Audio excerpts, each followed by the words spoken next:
Feel the real fear with us. প্রিয় listeners, আসসালামু আলাইকুম। রিমেম্বারিং স্টোরিজের আজকের এপিসোডে সকলকে স্বাগত জানাচ্ছি। আশা করি সবাই ভালো আছেন, সুস্থ আছেন। আমাদের বিগত দুইটি রিমেম্বারিং স্টোরিজ এপিসোডে আমরা পাতালবাসী বই থেকে দুটি ঘটনা শেয়ার করেছিলাম, আর এবারের রিমেম্বারিং স্টোরিজ এপিসোডেও তার ব্যতিক্রম হবে না ইনশাল্লাহ। আমরা আরও একটি ঘটনা উপস্থাপন করছি পাতালবাসী বই থেকে। পাতালবাসী বই এবার অমর একুশে বইমেলাতে আমরা প্রকাশ করেছিলাম আপনাদের পাঠানো বাছাইকৃত কিছু ঘটনাবলী নিয়ে। তো আজকে যেই ঘটনাটি আপনাদের সাথে শেয়ার করতে যাচ্ছি, এই ঘটনাটির শিরোনাম হচ্ছে এক ব্ল্যাক ম্যাজিশিয়ান পরিবারের করুণ পরিণতি। আপনারা অনেকেই ব্ল্যাক ম্যাজিক রিলেটেড ঘটনা শুনতে চান, আর আমি অনেকবারই এই বিষয়ে আমার অবস্থান আপনাদের কাছে পরিষ্কার করার চেষ্টা করেছি যে ব্ল্যাক ম্যাজিক রিলেটেড ঘটনা আমি বলতে আসলে অনেকটাই অনীহা প্রকাশ করি। এর পেছনে কারণও রয়েছে, আর সেই কারণটা আমি বারবার বলেছি, আজও বলছি। অনেক ক্ষেত্রে ব্ল্যাক ম্যাজিক রিলেটেড ঘটনা শোনার পর কেউ কেউ সেটাতে উৎসাহী হন, এবং উৎসাহী এমনভাবে হন যে কারো কেউ যদি কোনো ছোটোখাটো ক্ষতিও করে থাকে, তিনি চিন্তা করেন যে আমি তো এরকম একটা ঘটনা শুনেছিলাম যে এইভাবে ব্ল্যাক ম্যাজিক করা যায়, এইভাবে ক্ষতি করা যায়। তো তখন তিনি এই বিষয়টাতে অনেক ক্ষেত্রেই উৎসাহী হয়ে থাকেন। এখন বলতে পারেন আপনারা যে আপনি কিভাবে বুঝলেন, আপনি এই বিষয়ে কেন এতটা নিশ্চিত হতে পারছেন? এর পেছনে কারণ হচ্ছে যে আপনাদের লিসেনারদের মধ্যেই কেউ কেউ আমাকে সরাসরি এই বিষয়ে নক করেছেন যে অমুক লোক তার ক্ষতি করেছে, তাকে তিনি ব্ল্যাক ম্যাজিক করতে চান। কোনো ব্ল্যাক ম্যাজিশিয়ানের সাথে আমার পরিচয় আছে কিনা, তার নাম্বার দেয়া যাবে কিনা। তো আমি এইসব বিষয়ে আসলে শোনার পর, এমনিতেই তো আমি এই বিষয় নিয়ে ভয়ে ছিলাম, তারপরেও যখন এই বিষয়গুলো আমি জানি তখন আমার মনের অবস্থা কেমন হতে পারে আপনারা অনুধাবন করুন। তারপর আমি ব্ল্যাক ম্যাজিক রিলেটেড ঘটনা বলি এই কারণে বলি যে ওই ঘটনার মধ্যে যদি কোনো শিক্ষণীয় বিষয় থাকে, সেই বিষয়টাই উপস্থাপন করাটাই আমার মূল উদ্দেশ্য হয়ে থাকে। তো আজকে যে ঘটনাটি আমি বলছি, তো এই ঘটনাটি বইয়ের মধ্যে দেওয়ার পিছনে একটা কারণ ছিল, কারণ এর মধ্যে অনেক শিক্ষণীয় ব্যাপার ছিল। ঘটনাটি আমাদেরকে পাঠিয়েছিলেন মীর শিহাব ভাই। মীর শিহাব ভাইয়ের ঘটনা কিন্তু আমাদের Afnan the horror world YouTube চ্যানেলে বেশ কিছু প্রচারিত হয়েছে। উনি বর্তমানে সৌদি আরবে আছেন। তো চলুন শুরু করি ঘটনাটি যিনি মীর শিহাব ভাইকে বলেছিলেন তার নাম হচ্ছে প্রশান্ত, আর ঘটনাটি শুরু হয়েছিল 1985 থেকে 86 সালের মধ্যবর্তী একটি সময়ে। ওই সময়ে এই প্রশান্ত বাবুর বয়স ছিল এই 14-15 বছর এরকম আর কি। আর এই প্রশান্ত বাবুর বাবা ছিলেন একজন ব্ল্যাক ম্যাজিশিয়ান। তো ওনাদের বাড়ি মূলত শ্রীলঙ্কায়, মানে এই প্রশান্ত বাবু ওনারা শ্রীলঙ্কায় থাকেন। এই প্রশান্ত বর্তমানে সৌদি আরবে আছেন। প্রশান্তর পরিবারে ছিল বেশ কয়েকজন সদস্য। প্রশান্ত বাবু ওনারা ছিলেন 3 ভাই, ওনার মা বাবা এবং দাদি, আর সবার ছোট ছিল ভাই বোনদের মধ্যে বোন। 3 ভাই ছিল এবং একটা বোন ছিল। এই যে প্রশান্ত বাবুর বাবা যে ব্ল্যাক ম্যাজিশিয়ান, উনি আসলে অন্য কোনো কাজ জানতেন না, কৃষিকাজ জানতেন না, অন্য কোনো কাজ জানতেন না, উনি এইটাই জানতেন, আর এটা করেই তাদের পরিবার চলতো। ওনারা সবাই ছিলেন হিন্দু ধর্মাবলম্বী। এখন কথা হলো যে এই যে প্রশান্ত বাবু বাবা যিনি, উনি চিন্তা করছিলেন যে তার সন্তানদের মধ্যে কাকে এই বিষয়গুলো আস্তে আস্তে উনি শিখিয়ে যাবেন। এখন প্রশান্ত বাবুর যে বড় ভাই, মানে বড় দাদা যিনি, তিনি এই বিষয়ে খুবই অনিচ্ছুক ছিলেন। তার বয়স ছিল প্রায় 20 বছরের উপরে। তিনি কৃষিকাজ করতে পছন্দ করতেন এবং এই বিষয়টা উনি এতটাই মানে খারাপ নজরে দেখতেন যে প্রশান্ত বাবুর বাবা যিনি তিনি চিন্তা করেছেন যে বড় ছেলেটা এতটাই অপছন্দ করে, একে তো এটা শেখানো যাবে না। এখন উনি চিন্তা করলেন যে তার ছেলেদের মধ্যে কোন সন্তান এই ব্ল্যাক ম্যাজিক বিষয়টা এখনো আসলে ওইভাবে বোঝে টোঝে না, বা এটার পরিণতি কি এটা অতটা জানে না, তাকে তিনি এই বিষয়টা শিখিয়ে যেতে চান। এখন এটা তো একদিনে শেখানো যায় না, আস্তে আস্তে আস্তে আস্তে সাথে রেখে বিভিন্ন কর্ম পদ্ধতি অবলম্বন করে আস্তে আস্তে তাকে ওই বিষয়টাতে অভ্যস্ত করাতে হয়। এই কারণে মূলত প্রশান্ত বাবুর বাবা তিনি প্রশান্তকে এই বিষয়টাতে ইনভলভ করানোর জন্য উনি চেষ্টা করছিলেন। একবার কি হয় যে প্রশান্ত বাবুর বাবা যিনি, উনি প্রশান্তকে বলেন যে প্রশান্ত চলো আমরা আজকে আমাদের গ্রাম থেকে দূরে আর একটা গ্রামে যাব, সেখানে একটা কাজ আছে, কাজটা রাতের বেলা করতে হবে, আমার সাথে থেকে তুমি আস্তে আস্তে এই কাজগুলো শিখবা। এদিকে প্রশান্ত বাবু বলে যে না বাবা আমি যাব না, রাতের বেলা আমার খুব ভয় লাগে, তুমি রাত বেরাতে কোথাও যাও তা আমরা খুব একটা বেশি জানি না, আবার রাত বেরাতে যে ফেরো কত ভয়ের ঘটনাই তো ঘটতে পারে, আমি যাব না। ওদিকে প্রশান্ত বাবুর বাবা তাকে বলেন যে না বাবা আমি তো আছি সাথে, ভয়ের কিছু নাই, চলো। আসলে এইখানে কি ব্যাপারটা ছিল এটা প্রশান্তকে বলেন নাই তার বাবা, তো প্রশান্তকে রেডি করায়। কিন্তু প্রশান্তর যে মা এবং প্রশান্তর দাদি, সে বলে যে এই তুই প্রশান্তকে কোথায় নিয়ে যাস, এই কাজে তুই ঢুকছিস ভালো কথা। বিশেষ করে প্রশান্ত বাবুর দাদার মানে দাদি আর কি তার ছেলেকে বলে, মানে প্রশান্ত বাবুর বাবাকে বলে আর কি, যে তুই এই কাজে ইনভলভ নতুন করে আর কাউকে করাস না, তোর পর্যন্তই থাক এগুলো, আর তুইও পারলে এগুলো ছেড়ে দে। এখন প্রশান্ত বাবুর বাবা বলে যে না এখন আমি যদি এটা ছেড়ে দেই তাহলে আর অনেক ক্ষতি হয়ে যাবে, আমারও ক্ষতি হবে তোমাদেরও ক্ষতি হবে, আমি তো এটা ছাড়তে পারতেছি না। এদিকে প্রশান্ত বাবুর মা যিনি, তিনিও তার স্বামীকে বলে যে তুমি এগুলো থেকে আস্তে আস্তে বের হয়ে আসো, আমাদের এই উপার্জনের অর্থ দরকার নাই, কৃষি কাজ করো। এখন উনি বলে যে আমি তার কোনো কাজ শিখি নাই, কিন্তু তারপরেও সেই কৃষিকাজে অভ্যস্ত হতে বলেন সকলে। এখন যিনি যেই বিষয়টাতে আসলে অভ্যস্ত হয়ে গেছেন, যিনি যে বিষয়টা মানে শিখেছেন ওটা ছাড়া কিছু জানেন না, এই কারণে ওই প্রফেশন থেকে বের হয়ে আসাটাও কিন্তু তার জন্য অনেক কঠিন হয়, এবং এটি ঘটেছিল প্রশান্ত বাবুর বাবার বেলায়। এদিকে ছেলেকে তো উনি রাত্রেবেলা নিয়ে যাবেন এক জায়গায়, তো বের হয়েছেন নিয়ে সকলের অমতেই আর কি, দূরে মানে ওই গ্রামেরও কয়েক গ্রাম পরে আর কি, হেঁটে যেতে ঘন্টাখানেক সময় লাগে, পরিচিত এক আত্মীয়ের বাড়িতে তারা অবস্থান করেন। আত্মীয় বলতে খুব দূর সম্পর্কের একজন আত্মীয় আর কি।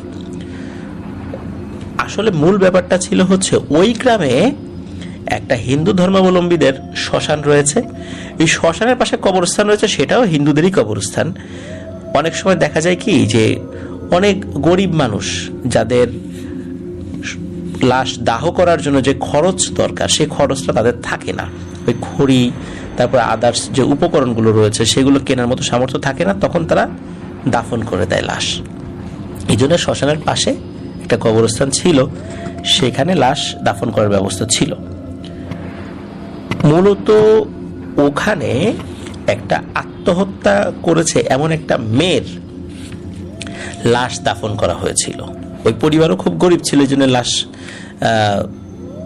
দাহ না করে পোড়ানো হয়নি আর কি, দাহ করা নেই, দাফন করা হয়েছিল। তো এখন ওই মেয়ের শরীরের কিছু অংশ এবং মাথা এই প্রশান্ত বাবুর বাবার প্রয়োজন ছিল, ব্ল্যাক ম্যাজিশিয়ানদের এটা লাগে।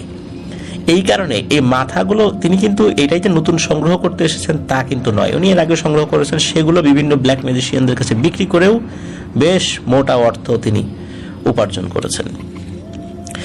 এখন যেই কাজ করে মোটা অর্থ পাওয়া যায় সেই কাজে তো উৎসাহ বেশি থাকবে, এটাই স্বাভাবিক। এই কারণেই মূলত তিনি তার ছেলেকে নিয়ে এসেছিলেন সাথে, যে তার ছেলে যেন এই বিষয়টা দূর থেকে দেখে এবং আস্তে আস্তে সাহস করে।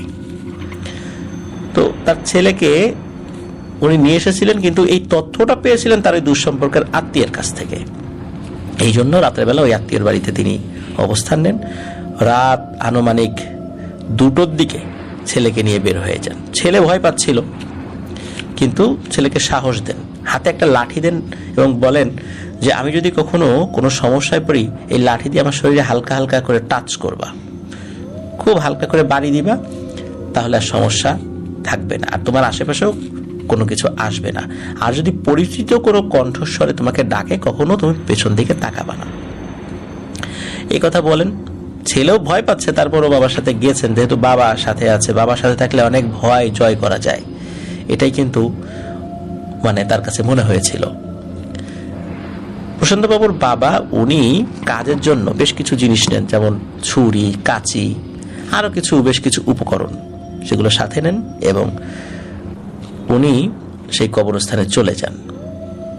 কবরস্থানে যাওয়ার পর কবরস্থানের ওই কবরটি খুঁজে পেতে আসলে কোনো অসুবিধা হয় না, কারণ ওনার ওই আত্মীয় এমনভাবে বর্ণনা করেছিলেন যে খুব অনায়াসেই ওই কবরটি তিনি খুঁজে পেয়ে যান এবং বুঝতে পারেন যে এটি তার কবর। কারণ যেই মেয়েটি সুইসাইড করেছে তার বয়স বেশি ছিল না, যেহেতু পরিণত বয়সে সে পৌঁছায়নি, এই কারণে কিন্তু সে স্বাভাবিক উচ্চতার থেকে ছোট ছিল, আর এই কবরটাও ছোট ছিল, আর একদম নতুন কবর, এই জন্য তার বুঝতে অসুবিধা হয়নি। আর সপ্তাহখানেকের মধ্যে ওখানে আর কোনো কবর হয়ও নাই, এখানে অনায়াসেই উনি টের পেয়ে যান এটাই সেই কবর। এখন সেখানে গিয়ে ছেলেকে এক পাশে দাঁড় করিয়ে উনি কবর খুঁড়তে থাকেন। তো আমরা যেভাবে মুসলিমরা কবর দেই, ওনারা ঠিক ওইভাবেই ওই বাঁশ টাস দিয়ে, ওইভাবে চাটাই দিয়ে ওই কবরগুলা দেন আর কি। তো উনি খুব সহজেই অল্প সময়ের মধ্যেই কবর খুঁড়ে ফেলেন এবং কবর খোঁড়ার পর দেখা যায় যে সাদা কাপড়ে মোড়ানো, সেটা কাফন বা সাদা কাপড় কিনা এটা নিশ্চিত নয়, যে ওটা আসলে কিভাবে সাদা কাপড় বা কাফন আদতে দেওয়া হয়েছিল কিনা, বা ওই অঞ্চলের রিচুয়ালটা কি এটা তো জানি না, তবে সাদা কাপড় জাতীয় কিছু একটা ছিল যেটা দিয়ে লাশ মোড়ানো ছিল। প্রশান্তবাবু কিন্তু উপর থেকে দেখছেন, তো উনি দেখতে পান যে তার বাবা কেঁচিটা বের করেন, কেঁচি বের করে ওই মেয়ের মাথার চুলের কিছু অংশ কেটে নেন এবং তারপর ছুরিটা দিয়ে ওই মেয়ের মাথাটা দেহ থেকে আলাদা করে ফেলেন। এই দৃশ্য দেখে আসলে ওই কিশোর বয়সের প্রশান্ত খুব ভয় পেয়েছিলেন, কিন্তু তারপরেও যেহেতু বাবা করছে আর বাবার সাথে আছে, ভয়টা ওই রকম তীব্র ছিল না। সমস্যা যেটা হলো সেটা হলো যে ওই মাথাটা কাটার পর যখন একটা ব্যাগের মধ্যে ভরে ফেললেন, চুলগুলো ভরে ফেললেন, উনি যখন উঠতে যাবেন হঠাৎ করে দেখে ওই লাশ দুই হাত ধরে প্রশান্তবাবুর বাবাকে চেপে ধরেছে। প্রশান্তবাবুর বাবা চিৎকার দেবেন, তার গলা দিয়ে কোনো চিৎকারও বের হচ্ছিল না। এখন প্রশান্তকে বলা হয়েছিল যে লাঠি দিয়ে তার শরীরে মৃদু আঘাত করতে, কিন্তু একটা মাথা কাটা দেহ বাবাকে জড়িয়ে ধরেছে, সে এতটা ভয় পেয়েছিল যে ওই সময় তার কি করণীয় এই বিষয়টা সে বুঝতে পারেনি। প্রশান্ত যেটা করেছে সেটা দৌড়ে তার আত্মীয় বাড়িতে চলে যায়, সেই আত্মীয়কে ডেকে তোলে এবং বলে যে ওই লাশটি তার বাবাকে চেপে ধরেছে। এখন এই কথা শোনার পর সেই আত্মীয় প্রশান্তর সাথে তাড়াতাড়ি চলে আসেন। আসার পরে দেখতে পান যে কবর খোঁড়া ঠিকই আছে, কবরের ভেতরে প্রশান্তবাবুর বাবা মৃত অবস্থায় পড়ে আছে। আর ওই যেই ডেড বডিটা, ওই ডেড বডিটা দেখে মনে হচ্ছে যে সেটা একদম স্বাভাবিক। তার যে মাথা একটু কাটা হয়েছিল, মাথাটাও জোড়া লেগে আছে, চুল টুল সবকিছু স্বাভাবিক। এখন এই অবস্থা দেখার পর কি করণীয় তারা ভাবছেন, কিন্তু প্রশান্ত বাবুর বাবার যে দেহ এইটা মোটেও স্বাভাবিক ছিল না। কারণ হলো তার বাবার দেহ থেকে মাথা আলাদা ছিল, হাত পাগুলো ছিন্ন ভিন্ন অবস্থায় ছিল।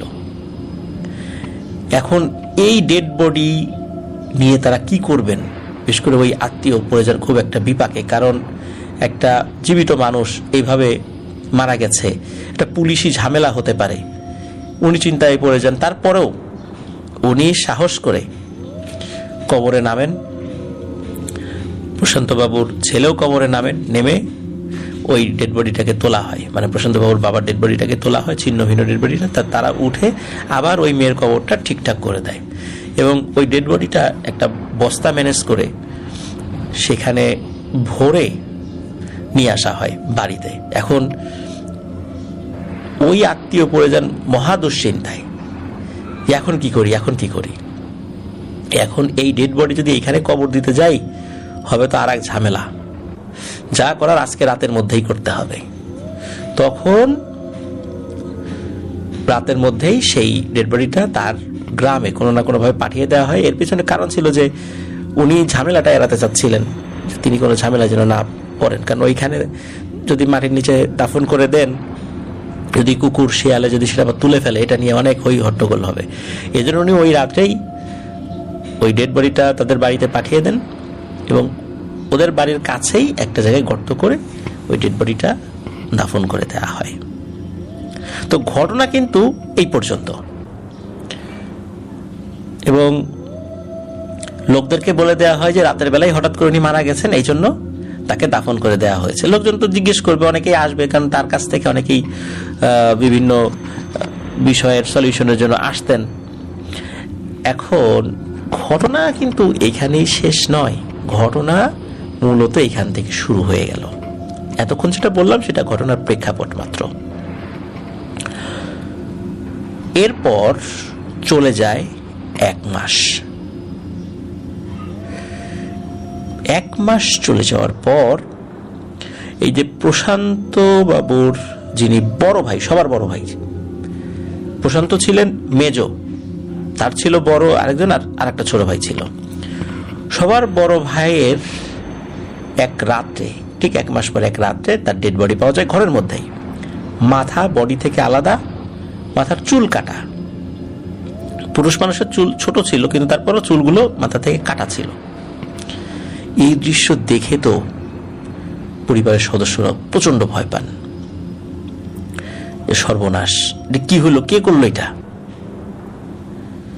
এখন পরিবারের সদস্যরা বুঝতে পারেন যে প্রশান্তর বাবা যেভাবে মারা গিয়েছিল, এভাবেই তার বড় ছেলেকে হত্যা করা হয়েছে, এবং এই হত্যাকাণ্ড কোনো মানুষ করেনি, কোনো অশরীরীর মাধ্যম দিয়ে এটি ঘটানো হয়েছে বা অশরীরী এটা করেছে। এখন কি করণীয়? ছেলে মারা গেছে, পরিবারের শোকের ছায়া নেমে আসে। এখন এই যে মাথা কেটে ফেলা হয়েছে, এটা তো সমস্যা হলো, যেটা তো পুলিশি কেস, এটা হত্যাকাণ্ড বললেই তো আশেপাশে অনেক সমস্যার সৃষ্টি হবে। তখন তারা যে কাজটি করেন, ওই লাশটির মাথা কোনোভাবে সেলাই করেন, সেলাই করে স্বাভাবিক করা হয় আর কি, যতটুকু পারা যায়। পরের দিন সকালবেলায় ওই লাশটি পরিচিত কিছু লোকজনদের উপস্থিতিতে সেটি দাফন করে দেওয়া হয় তার বাবার যেখানে দাফন করা হয়েছিল। মানে দাহ করা হয়নি, দাহ করলে তো অনেক লোক টোক আসবে, অনেক সমস্যা, এই জন্য দ্রুত দাফন করে দেওয়া হয়। এই ঘটনার আবারও 1 মাস পর রাতের বেলা তার দাদির ডেড বডি পাওয়া যায়, মানে প্রশান্তর দাদির, একই রকম ভাবে। তারও 1 মাস পরে প্রশান্তর ছোট ভাই, তার ডেড বডি পাওয়া যায় ঠিক একই রকম ভাবে। তারও 1 মাস পর প্রশান্তর মায়ের ডেড বডি পাওয়া যায় ঠিক একই রকম ভাবে। প্রশান্তর মায়ের ডেড বডি যখন পাওয়া যায়, তখন তার পাশে কিন্তু তার ছোট বোন ঘুমিয়েছিল, কিন্তু সে কিছুই টের পায়নি। তার চিৎকারে অন্য রুম থেকে সকলে চলে আসে। ওই ছোট বোন যখন চিৎকার দিয়ে ওঠে, মূলত ওই ছোট বোন যখন দেখেছে যে মায়ের এই অবস্থা, তখন সে চিৎকার দিয়েছে।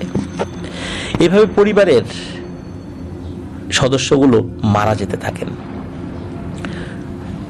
এলাকাবাসী আসলে যেটা ধারণা করে নিয়েছিলেন, কারণ একদম গ্রাম অঞ্চলে ছিল, তো তাদের মধ্যেও তো অনেক বিশ্বাস ছিল, তারা ধারণা করে নিয়েছিলেন যে এই যে প্রশান্তর বাবা ব্ল্যাক ম্যাজিক করত, এরই পাপের ফল হিসাবে পুরো পরিবার সেটা ভোগ করছে। কিন্তু এটা সমাধান কি? এখন পরিবারে থাকলো শুধু প্রশান্ত এবং তার ছোট বোন, এটা সমাধান তো হচ্ছে না। কিভাবে কি হচ্ছে না হচ্ছে এটা কেউ বুঝতে পারছে না। প্রশান্তর মা মারা যাওয়ার 1 মাস পর প্রশান্ত এবং তার ছোট বোন তারা একটা অদ্ভুত ঘটনার মুখোমুখি হতে থাকেন। তারা শুনতে পান যে রাতের বেলা তাদের বাড়ির বাইরে কোন একটা মেয়ে কান্না করছে এবং বাড়ির চারদিকে ঘুরে ঘুরে কান্না করছে। প্রশান্ত এবং প্রশান্তর বোন বুঝতে পারেন যে 1 মাস পর তো হয়তোবা তাদেরও সময় ঘনিয়ে এসেছে। যেহেতু দুজন একসাথে শুনছেন, হয়তোবা তাদের মৃত্যু একসাথেই হবে। কিন্তু এভাবে মৃত্যুকে মেনে নেয়া কি সহজ? নিশ্চয়ই সহজ নয় প্রিয় লিসেনার্স। তারা সারা রাত ঘুমাতে পারেন না। প্রশান্ত বাবুর ছোট বোনের বয়স ছিল 5 কি 6 বছর ওই সময়। এখন সারা রাত না ঘুমিয়ে রুমের মধ্যে বসে থাকে। এদিকে মা বাবা নাই, মারা গেছে। বড় ভাই নাই, একদম ছোট ভাই সেও নাই, দাদি নাই, তাদের তো কোনো গার্ডিয়ানই নাই। এখন প্রশান্ত যেহেতু কিছু বুঝতো, এই কারণে মূলত সে তার বোনকে সাহস দিচ্ছিল। কিন্তু সেও তো বড় মানুষ না, ছোট মানুষই বলা চলে। 14-15 বছর বয়সে একটা ছেলে কতটুকুই বা বোঝে। কিন্তু তারপর তার মনের মধ্যে সাহস ছিল। এভাবে কয়েক রাত একই রকম ভাবে তারা পার করে। রাত্রে ঘুমায় না, ওই যখনই কান্নার শব্দ শুনে সারা রাত জেগে থাকে। সকালবেলা যখন ফজর আজান হয়ে যাওয়ার সময় হয়, তখন ওই জিনিসটার কান্না শোনা যায় না। এক রাত্রে প্রশান্ত চিন্তা করলো যে মৃত্যু তো হবেই, দেখি কান্নাটা কে করে। যখন আর এক রাত্রে কান্নার শব্দ শুনেছে, প্রশান্ত সাহস করে বাড়ি থেকে বের হয় যে মরে তো যাবই, কিন্তু দেখি কে আমাদেরকে মারছে। আমার ভাই, দাদা, মানে বড় ভাই আর কি, তারপরে দাদিকে মেরে ফেললো, ছোট ভাইকে মেরে ফেললো। কে মারছে দেখি, আমাকেও তো মেরে ফেলবে। তখন প্রশান্ত বাড়ি থেকে বের হয়। বের হওয়ার পর তার ঘরের বাইরে উঠোনের এক পাশে দেখে খুব অপরূপা সুন্দরী এক নারী। সে আয়নায় নিজের চেহারা দেখছে এবং একটা চিরুনি হাতে চুল আঁচড়াচ্ছে এবং কাঁদছে। দূর থেকে তাকে বোঝা যাচ্ছে এবং তার কাছে মনে হচ্ছিল যে এই চেহারাটা কোথাও সে দেখেছে এবং মনে করতে পারে অবশেষে যে ওই যে কবরের মধ্যে যেই মেয়েটাকে দেখেছিল তার বাবা, ওই গলা কেটেছিল যে মেয়েটার, এটা হচ্ছে সেই মেয়ে যার চেহারার সাথে অনেকটা মিল রয়েছে। এখন দেখার পর এত প্রচন্ড ভয় পায়, দ্রুত ঘরের মধ্যে চলে আসে। চলে আসার পর সারা রাত তো ঘুমাতে পারে নাই। একই রকম ভাবে ভোরের দিকে সেই আওয়াজ বন্ধ হয়ে যায়। এরপরে সকালবেলা সে তার মামা বাড়িতে চলে যায় বোনকে সাথে নিয়ে। মামারা এর আগেও তাদেরকে নিয়ে যেতে চেয়েছিল, কিন্তু প্রশান্ত চিন্তা করেছে যে আমরা যদি যাই ওখানে মামার পরিবারও বিপদ নেমে আসতে পারে। এই কারণে সে অ্যাভয়েড করেছিল। কিন্তু মামা বাড়িতে ওরা নিজেরাই যায়। মামাকে বলে যে মামা এই ব্যাপার, এখন তো এই সমস্যা সৃষ্টি হয়েছে, এখন কি করণীয়? তখন মামা বলে যে পরিবারের সবাইকে তো আমরা হারাইলাম, কিন্তু তোদেরকে হারাতে দিতে চাই না। এই সমস্যার অবশ্যই একটা সমাধান করতে হবে, এভাবে আর চলে না। তখন তার মামা স্থানীয় একটি মসজিদের ইমাম সাহেবের সাথে দেখা করেন। তো ইমাম সাহেব বলেন যে সার্বিক পরিস্থিতি বিবেচনা করে আর কি, উনি বলেন যে আপাতত দৃষ্টিতে তার কাছে যেটা মনে হচ্ছে যে এই সমস্যার সমাধান কোনো বড় একজন আলেমের মাধ্যমে করাতে হবেন। উনি ছোটখাটো ঝাড়ফুঁক জানতেন, কিন্তু এই ধরনের মানে সমস্যা একে একে মেরে ফেলছে এইভাবে নৃশংসভাবে, এটা সমস্যার সমাধান ওনার হাতে নেই। তো উনি ভারতের আজমিরে অবস্থান করছেন এমন একজন আলেমের সন্ধান দেন, কিন্তু ওনারা তো থাকেন শ্রীলঙ্কায়। এখন আজমিরের পথ কিন্তু অনেক দূরে, অনেক দূর। সেখান থেকে আসা মানে একটা বিশাল একটা ব্যয়বহুল একটা ব্যাপার তাদের জন্য। অন্তত যেহেতু একটা সমস্যার সমাধান পাওয়া গিয়েছিল যে ওখানে গেলে উনি কোনো একটা ভালো পরামর্শ দিতে পারবেন, এই কারণে সেই পরামর্শটা তারা গ্রহণ করেন এবং তার মামা বলেন যে যত কষ্টই হোক আমরা সেখানে যাব, একটা সমাধান আমাদেরকে বের করতে হবে। প্রশান্ত ছোট বোন সাথে তার মামা তাদের জমির কিছু একটা অংশ বিক্রি করে পথ খরচ তারা গোছান। তারা তো অনেক গরিব মানুষ ছিলেন সত্যি। তো তারা রওনা দেন। তো শ্রীলঙ্কা থেকে ভারতের আজমিরে আসাটা কিন্তু চারটিখানি কথা নয়, সেখানে অনেকটা পথ পাড়ি দিতে হবে। অবশেষে তারা পৌঁছান। তাদের ওখানে পৌঁছাতে প্রায় 29 দিন সময় লাগে। বিশেষ করে ভারতের একটা জায়গায় আসার পরে 5-6 দিন শুধু ট্রেন জার্নি করেছিলেন সেখানে আসার জন্য। আসার পর সে ঠিকানা অনুযায়ী সত্যি সে আলেমের সন্ধান তারা পান। ওই আলেমের কাছে যখন সবিস্তরে সবকিছু বলেন, তখন আলেম বলেন যে সমস্যাটা অত্যন্ত জটিল।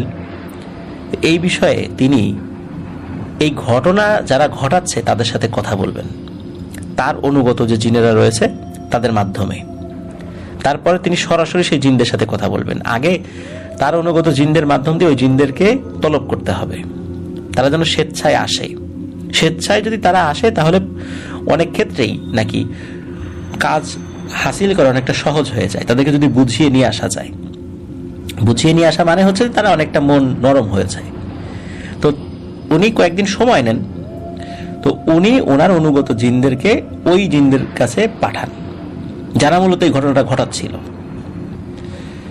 তো তাদেরকে বোঝানোর পর তারা ওই আলেমের সাথে দেখা করতে রাজি হন। তারা ওই আলেমের কাছে আসেন।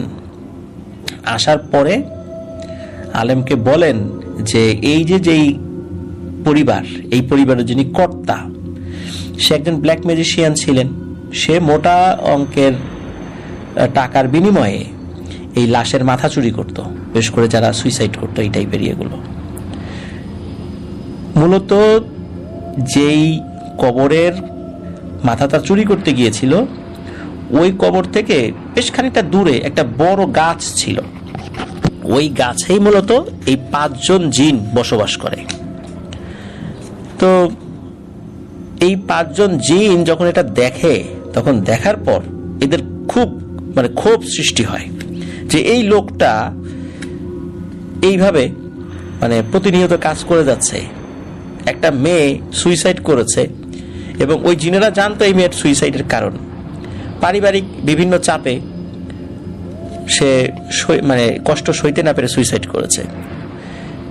আর সেই মেয়েটার লাশের থেকে মাথা আলাদা করে সেই মাথা বিক্রি করবে, সেই মাথা দিয়ে আবার ব্ল্যাক ম্যাজিক করা হবে। এই জিনিসটা যদি ওরা সহ্য করে তাহলে তো এদেরও অন্যায় হইল, যে আমরা এই অন্যায়টা সহ্য করে নিলাম।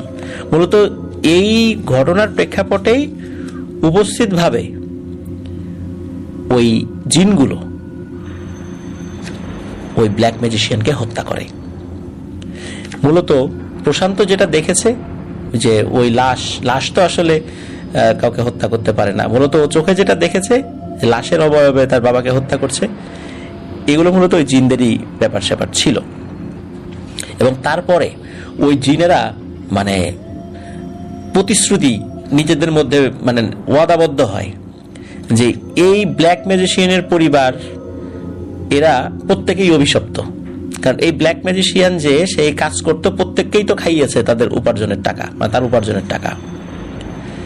সুতরাং এরাও পরবর্তীতে ব্ল্যাক ম্যাজিক শিখবে, এই কারণে এই বংশকেই তারা নির্বংশ করে দেবে এমন একটা প্রতিজ্ঞা করে। এবং সেই প্রতিজ্ঞার অংশ হিসাবেই পরিবারের প্রায় প্রত্যেকটা সদস্যকে তারা একই রকম ভাবে হত্যা করেছিল, যেভাবে ওই মেয়েটির মাথার চুল কাটা হয়েছিল এবং দেহ থেকে মাথা আলাদা করা হয়েছিল। তখন এই বিষয়টি যখন ওই জিনেরা ওই আলেমকে বলেন, তখন ওই আলেম বলেন যে তোমরা তো প্রতিজ্ঞা করেছো, এখন এটা তো সমাধান করার দরকার।